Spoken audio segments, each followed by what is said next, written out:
Welcome back to this special edition of NCBA's Cattleman to Cattleman. Let's return to the discussion with the lead investigators of the National Beef Quality Audit.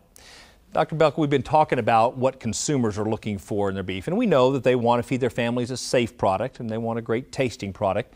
But consumers are changing. I mean, what else did you learn from this audit about what they're looking for in the beef that they purchase? Actually, that's very interesting. As I mentioned earlier, we had a chance to ask some of our interview questions that were sort of open-ended. And so we asked about strengths and we asked about weaknesses in the beef industry. And then we were able, because of how we did this, to quantify those responses. And one of the things that we found across the board, so regardless of which sector of the industry we're talking about, is that two things showed up on our radar in a big way. One of those is that we need to be more transparent in how we produce and how we market and how we generate beef from cattle. And the other is we need to do a better job of proactively telling our story to the general public. An awful lot of folks are several generations removed now from any sort of agricultural production. And as a consequence of that, we just need to do a better job of helping them understand what we do every day, how we produce the safe and high quality beef that they have access to in their local stores. And did the different segments express different opinions about that, or what did you learn there?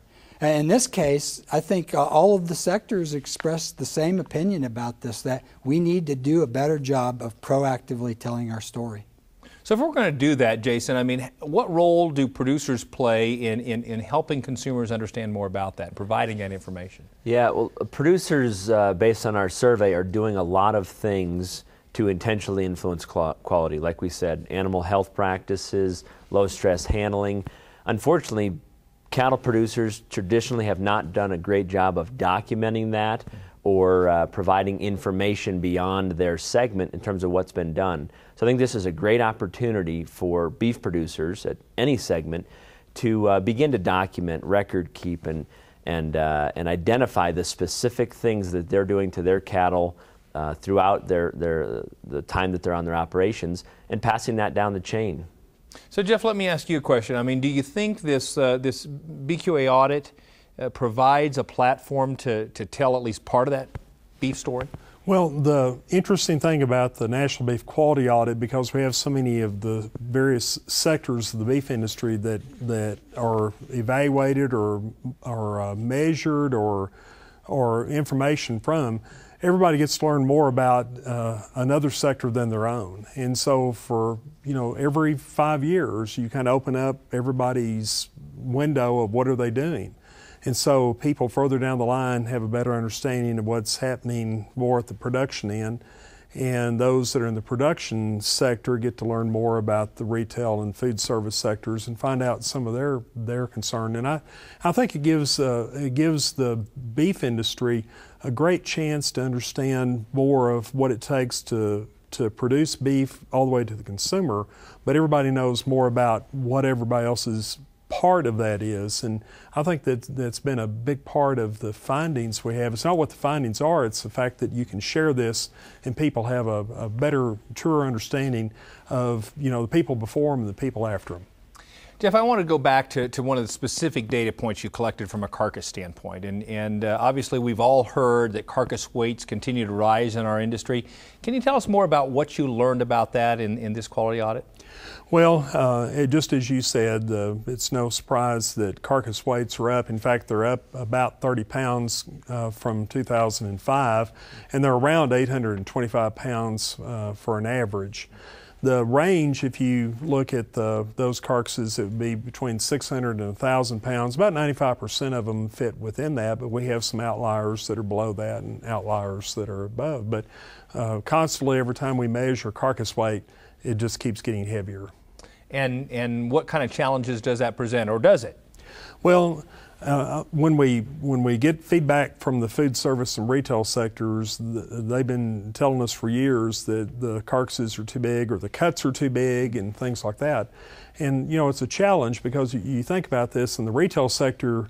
the retailers are selling product by the pound, and so you have to have a certain size product that goes to the consumer, and it's priced by the pound, so that's a challenge.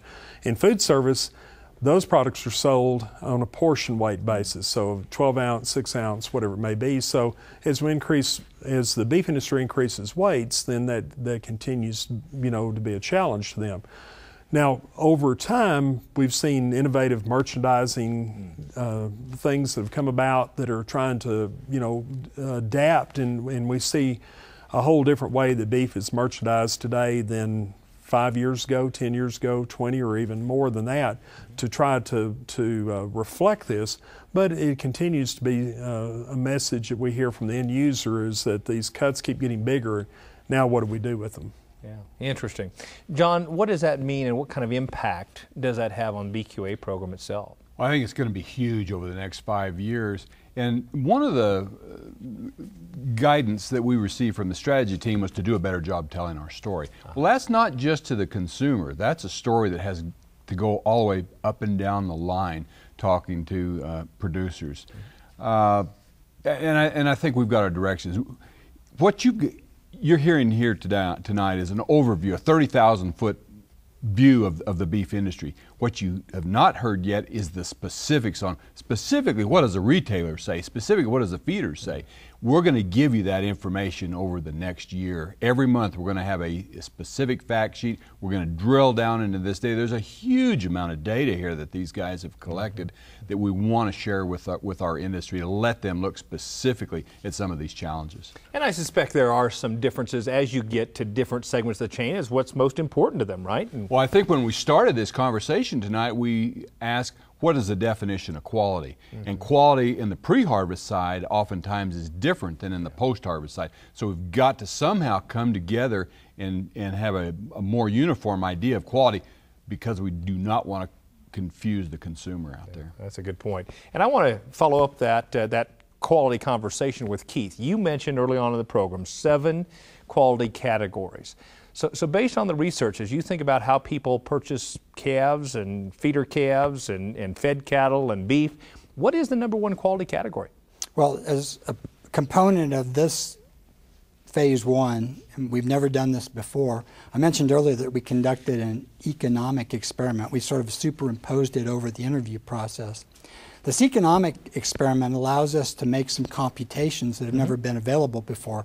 One of those are, what are the probabilities, or what are the odds, that a company that's in the beef supply chain would absolutely require a certain quality attribute before they would make the purchase? Okay. The second thing that we were able to compute was, well, if they didn't require something, then if we provided this quality attribute, would they be willing to pay more for it?